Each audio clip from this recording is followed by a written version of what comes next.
इन दोस्तों, कैसे हैं आप सभी। आशा करता हूं बहुत ही अच्छे होंगे। इस वीडियो में हम आपके लिए लेकर आए टॉप जी के जीएस के प्रश्न। ये ऐसे प्रश्न हैं जो आपके आने वाले एग्जाम में पूछ सकते हैं। तो किसी भी एग्जाम की तैयारी कर रहे हैं आप, प्रैक्टिस के तौर पे भी इस वीडियो को देख सकते हैं। चलिए देखते हैं पहला क्वेश्चन क्या पूछा है आपसे।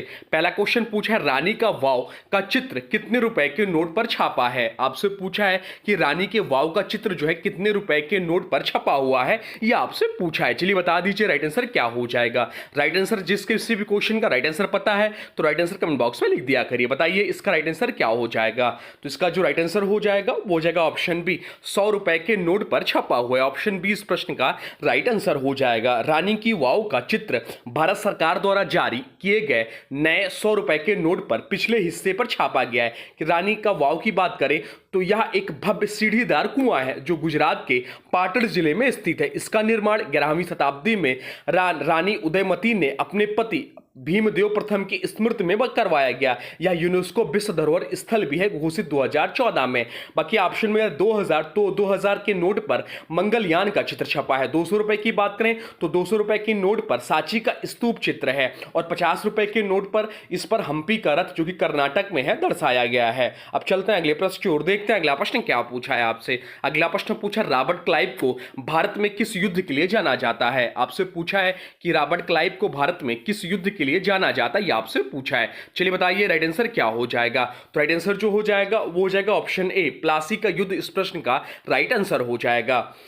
1757 में प्लासी का युद्ध बंगाल के नवाब सिराजुद्दौला और British east India company Robert Clive के बीच हुआ था, जिसमें अंग्रेजों ने विजय प्राप्त की। इस युद्ध में मीर जाफर ने गद्दारी की थी। यह युद्ध ब्रिटिश शासन की नींव बना। इसके बाद 1764 में बक्सर का युद्ध हुआ जिसमें अंग्रेजों ने निर्णायक जीत हासिल की। अब चलते हैं अगले प्रश्न की ओर, देखते हैं अगला प्रश्न क्या पूछा है आपसे। अगला प्रश्न पूछा है, भारतीय संविधान में पहला संशोधन किस वर्ष किया गया था। आपसे पूछा है कि भारतीय संविधान में पहला संशोधन जो है किस वर्ष किया गया था, यह आपसे पूछा है। आपसे पूछा है पहला संशोधन कब हुआ था। चलिए बताइए राइट आंसर क्या हो जाएगा। राइट आंसर कमेंट बॉक्स में लिख दीजिए। तो राइट आंसर जो हो जाएगा वो हो जाएगा ऑप्शन बी, 1951 इस प्रश्न का राइट आंसर हो जाएगा। भारतीय संविधान में पहला संशोधन वर्ष 1951 में किया गया था। 1951 प्रथम संविधान संशोधन के द्वारा ही भारतीय संविधान की नई अनुसूची 9वीं को जोड़ा गया था। अनुच्छेद 368 के तहत भारतीय संविधान में संशोधन करने का अधिकार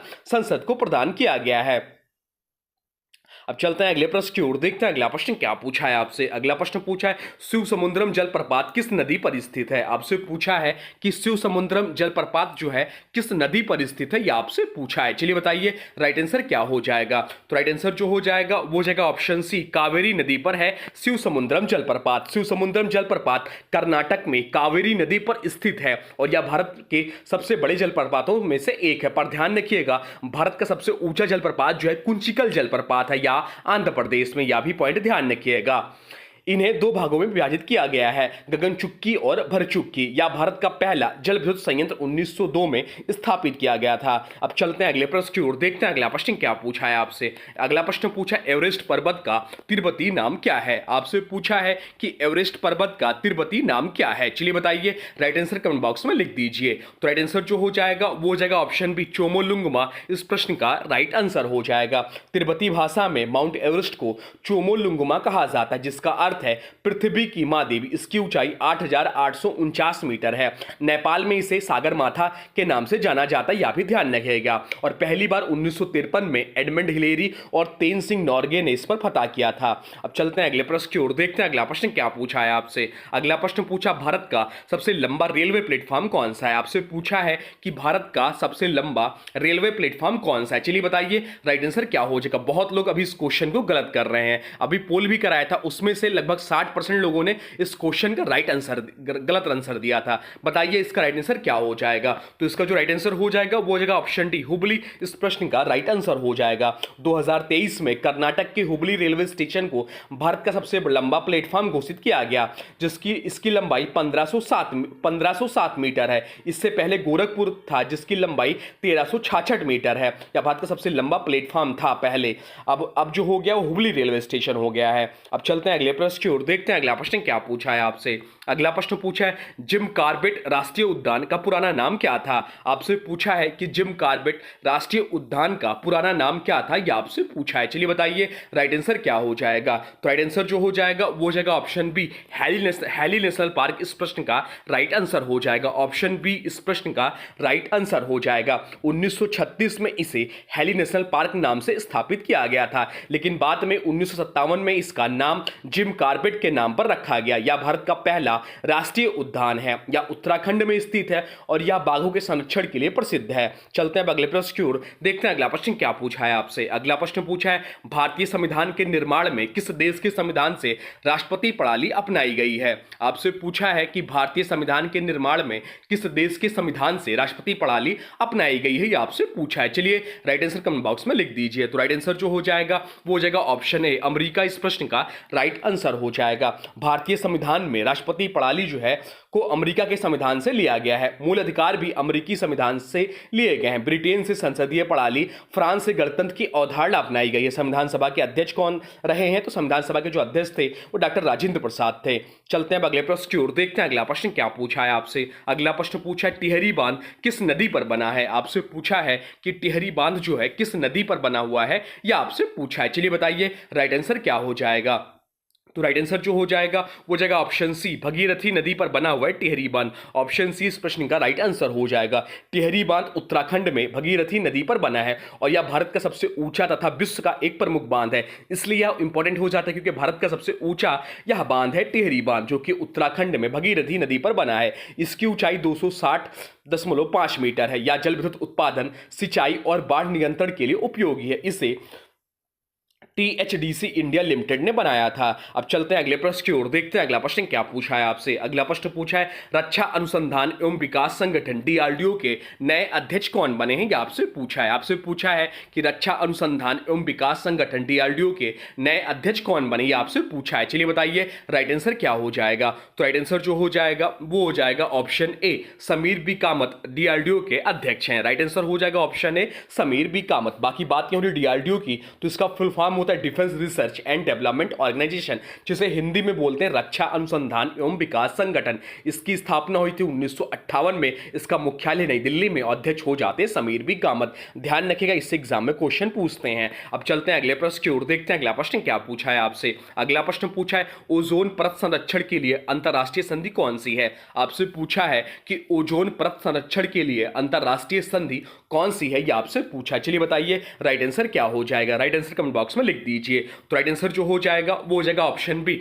मॉन्ट्रियल प्रोटोकॉल इस प्रश्न का राइट आंसर हो जाएगा। मॉन्ट्रियल प्रोटोकॉल 1987 में ओजोन परत को बचाने के लिए लागू किया गया था, जिसमें CFC यानी कि क्लोरोफ्लोरोकार्बन के उपयोग को सीमित किया गया। या 1989 में लागू हुआ। ओजोन परत अल्ट्रावायलेट किरणों को अवशोषित करती है। ओजोन परत संरक्षण दिवस 16 सितंबर को मनाया जाता है, यह भी ध्यान रखिएगा। चलते हैं अब अगले प्रश्न की ओर, देखते हैं अगला प्रश्न क्या पूछा है आपसे। अगला प्रश्न पूछा भारत में लाल मिट्टी मुख्य रूप से किस तत्व के कारण लाल होती है। आपसे पूछा है कि भारत में लाल मिट्टी यानी कि रेड सॉइल मुख्य रूप से किस तत्व के कारण लाल होती है, यह आपसे पूछा है। चलिए बताइए राइट आंसर क्या हो जाएगा। तो राइट आंसर जो हो जाएगा वो हो जाएगा ऑप्शन बी, फेरिक ऑक्साइड इस प्रश्न का राइट आंसर हो जाएगा। लाल मिट्टी का रंग इसमें उपस्थित फेरिक ऑक्साइड के कारण लाल होता है। यह मिट्टी मुख्यतः तमिलनाडु, कर्नाटक, उड़ीसा, छत्तीसगढ़ और झारखंड में पाई जाती है। इसमें नाइट्रोजन और फास्फोरस की कमी होती है। यह मिट्टी कपास, मूंगफली और बाजरा के लिए उपयुक्त होती है। अब चलते हैं अगले प्रश्न की ओर, देखते हैं अगला प्रश्न क्या पूछा है आपसे। अगला प्रश्न पूछा विश्व व्यापार संगठन WTO का मुख्यालय कहाँ स्थित है। आपसे पूछा है कि विश्व व्यापार संगठन WTO का मुख्यालय कहाँ स्थित है, यह आपसे पूछा है। चलिए बताइए राइट आंसर क्या हो जाएगा। तो राइट आंसर जो हो जाएगा वो हो जाएगा ऑप्शन बी, जेनेवा स्विट्जरलैंड में स्थित है।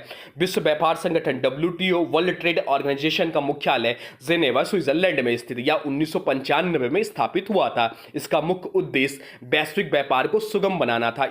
इसमें वर्तमान सदस्य देश 164 देश हैं। अब चलते हैं अगले प्रश्न की ओर, देखते हैं अगला प्रश्न क्या पूछा है आपसे। अगला प्रश्न पूछा है भारत का सबसे बड़ा नदी द्वीप कौन सा है। आपसे पूछा है कि भारत का सबसे बड़ा नदी द्वीप कौन सा है। चलिए बताइए राइट आंसर क्या हो जाएगा। राइट आंसर कमेंट बॉक्स में लिख दीजिए। तो राइट आंसर जो हो जाएगा वो वो जगह ऑप्शन है माजुली द्वीप इस प्रश्न का राइट आंसर हो जाएगा। माजुली असम में ब्रह्मपुत्र नदी पर स्थित विश्व का सबसे बड़ा नदी द्वीप है। या 2016 में भारत का पहला नदी द्वीप जिला बना। या सतनामी संस्कृति और मठ प्रमुख आकर्षण है। अब चलते हैं अगले प्रश्न की ओर, देखते हैं अगला प्रश्न क्या पूछा है आपसे। अगला प्रश्न पूछा है बाघ अभ्यारण्य यानी कि टाइगर रिजर्व को भारत में पहली बार कब शुरू किया गया था। आपसे पूछा है कि बाघ अभ्यारण्य यानी कि टाइगर रिजर्व या प्रोजेक्ट टाइगर को भारत में पहली बार कब शुरू किया गया था, यह आपसे पूछा है। चलिए राइट आंसर कमेंट बॉक्स में लिख दीजिए। तो राइट आंसर जो हो जाएगा वो हो जाएगा ऑप्शन बी 1973 इस प्रश्न का राइट आंसर हो जाएगा। भारत में प्रोजेक्ट टाइगर की शुरुआत 1973 में हुई थी और जिम कॉर्बेट राष्ट्रीय उद्यान पहला टाइगर रिजर्व बना। प्रोजेक्ट टाइगर की शुरुआत प्रधानमंत्री इंदिरा गांधी के कार्यकाल में हुई थी। भारत में 55 टाइगर रिजर्व हैं वर्तमान समय में। मध्य प्रदेश में सबसे अधिक बाघ अभ्यारण्य हैं। सुदर्शन समिति ने प्रोजेक्ट टाइगर योजना तैयार की थी। अब चलते हैं अगले प्रश्न की ओर, देखते हैं अगला प्रश्न क्या पूछा है आपसे। अगला प्रश्न पूछा नेपच्यून ग्रह का सबसे बड़ा उपग्रह कौन सा है। आपसे पूछा है कि नेपच्यून ग्रह का सबसे बड़ा उपग्रह कौन सा है, यह आपसे पूछा है। चलिए बताइए राइट आंसर क्या हो जाएगा। तो राइट आंसर जो हो जाएगा वो जगह ऑप्शन सी टाइटन इस प्रश्न का राइट आंसर हो जाएगा। नेपच्यून का सबसे बड़ा उपग्रह टाइटन है जो सौरमंडल के सबसे ठंडे स्थानों में से एक है। टाइटन एकमात्र उपग्रह है जो विपरीत दिशा में घूमता है। इसे 1846 में विलियम लासेल ने खोजा था। अब चलते हैं अगले प्रश्न की ओर, देखते हैं अगला प्रश्न क्या पूछा है आपसे। अगला प्रश्न पूछा है भारत का पहला परमाणु ऊर्जा संयंत्र कौन सा था। आपसे पूछा है कि भारत का पहला परमाणु ऊर्जा संयंत्र कौन सा था, यह आपसे पूछा है। चलिए बताइए राइट आंसर क्या हो जाएगा। तो राइट आंसर जो हो जाएगा वो जाएगा ऑप्शन डी तारापुर इस प्रश्न का राइट आंसर हो जाएगा। भारत का पहला परमाणु ऊर्जा संयंत्र तारापुर परमाणु ऊर्जा केंद्र 1969 में महाराष्ट्र में स्थापित किया गया था। यह अमेरिका की सहायता से बनाया गया था। भारत में कुल 7 परमाणु ऊर्जा संयंत्र है। भाभा परमाणु अनुसंधान केंद्र भारत में परमाणु अनुसंधान का प्रमुख केंद्र है। अब चलते हैं अगले प्रश्न की ओर, देखते हैं अगला प्रश्न क्या पूछा है आपसे। अगला प्रश्न पूछा भारत के केंद्रीय मंत्रिमंडल से इस्तीफा देने वाले प्रथम मंत्री कौन थे। आपसे पूछा है भारत के केंद्रीय मंत्रिमंडल से इस्तीफा देने वाले प्रथम मंत्री कौन थे, यह आपसे पूछा है। चलिए बताइए राइट आंसर क्या हो जाएगा। राइट आंसर जो हो जाएगा चलिए कमेंट बॉक्स में लिख दीजिए। राइट आंसर हो जाएगा ऑप्शन डी श्यामा प्रसाद मुखर्जी इस प्रश्न का राइट आंसर हो जाएगा। डॉक्टर श्यामा प्रसाद मुखर्जी भारत के पहले केंद्रीय मंत्रिमंडल में उद्योग और आपूर्ति मंत्री थे। उन्होंने 1950 में नेहरू सरकार से इस्तीफा दे दिया था। इस्तीफे का प्रमुख कारण जो था वह जम्मू कश्मीर को विशेष दर्जा यानी कि अनुच्छेद 370 और नेहरू लियाकत समझौते के प्रति उनका विरोध। श्यामा प्रसाद मुखर्जी ने भारतीय जनसंघ की स्थापना की जो बाद में भारतीय जनता पार्टी का आधार बनी। अब चलते हैं अगले प्रश्न की ओर, देखते हैं अगला प्रश्न क्या पूछा है आपसे। अगला प्रश्न पूछा किस आयोग ने भारत में पहली बार शिक्षा को मौलिक अधिकार बनाने की सिफारिश की। आपसे पूछा है कि किस आयोग ने भारत में पहली बार शिक्षा को मौलिक अधिकार बनाने की सिफारिश की थी, यह आपसे पूछा है। बढ़िया प्रश्न है, एग्जाम ओरिएंटेड प्रश्न है। चलिए बताइए राइट आंसर क्या हो जाएगा। राइट आंसर कमेंट बॉक्स में लिख दीजिए। राइट आंसर जो हो जाएगा वो जगह ऑप्शन है कोठारी आयोग इस प्रश्न का राइट आंसर हो जाएगा। कोठारी आयोग का पूरा नाम जो था भारतीय शिक्षा आयोग 1964-66 अध्यक्ष थे डॉक्टर डी.एस. कोठारी। इस आयोग ने पहली बार सिफारिश की थी कि 6 से 14 वर्ष की आयु के बच्चों को निःशुल्क और अनिवार्य शिक्षा देना भारत का मौलिक कर्तव्य होना चाहिए। इसी सिफारिश के आधार पर आगे चलकर संविधान में संशोधन कर एक अनुच्छेद 21A जोड़ा गया। तो कौन सा अनुच्छेद जोड़ा गया? 21A जोड़ा गया। 6वां संविधान संशोधन अधिनियम 2002 के द्वारा जोड़ा गया, लागू हुआ 1 अप्रैल 2010 को। अब चलते हैं अगले प्रश्न की ओर, देखते हैं अगला प्रश्न क्या पूछा है आपसे। अगला प्रश्न जो पूछा है वह पूछा है किस पर्वतीय दर्रे को भारत का द्वार कहा जाता है। आपसे पूछा है कि किस पर्वतीय दर्रे को भारत का द्वार कहा जाता है, यह आपसे पूछा है। चलिए बताइए राइट आंसर क्या हो जाएगा। तो राइट आंसर जो हो जाएगा वो जगह ऑप्शन बी खैबर दर्रा को भारत का द्वार कहा जाता है। इस पर्वतीय दर्रे को तो खैबर दर्रा को ऐतिहासिक रूप से भारत का द्वार कहा जाता है। यह दर्रा पाकिस्तान अफगानिस्तान की सीमा पर स्थित है। यह हिंदू कुश पर्वत श्रृंखला में स्थित है और पेशावर पाकिस्तान से काबुल अफगानिस्तान को जोड़ता है। तो ये रहे आपके टॉप जी के जीएस के प्रश्न। अब आज की वीडियो से प्रश्न है, इसका राइट आंसर आप लोगों को कमेंट बॉक्स में बताना है। आज की वीडियो से प्रश्न है विश्व व्यापार संगठन का मुख्यालय कहाँ स्थित है। विश्व व्यापार संगठन का मुख्यालय कहाँ स्थित है और इसकी स्थापना कब हुई थी, इसके बारे में जो भी कुछ जानते हैं वह कमेंट बॉक्स में लिख दीजिए। और हाँ देखिए, अभी तक आपने वीडियो को लाइक नहीं किया है तो प्लीज़ वीडियो को लाइक कर दीजिए और वीडियो को किसी स्टडी ग्रुप में शेयर कर दीजिए। तो चलिए मिलते हैं एक नए वीडियो में, तब तक के लिए thanks for watching railway exam target. For more update please subscribe railway exam target channel को।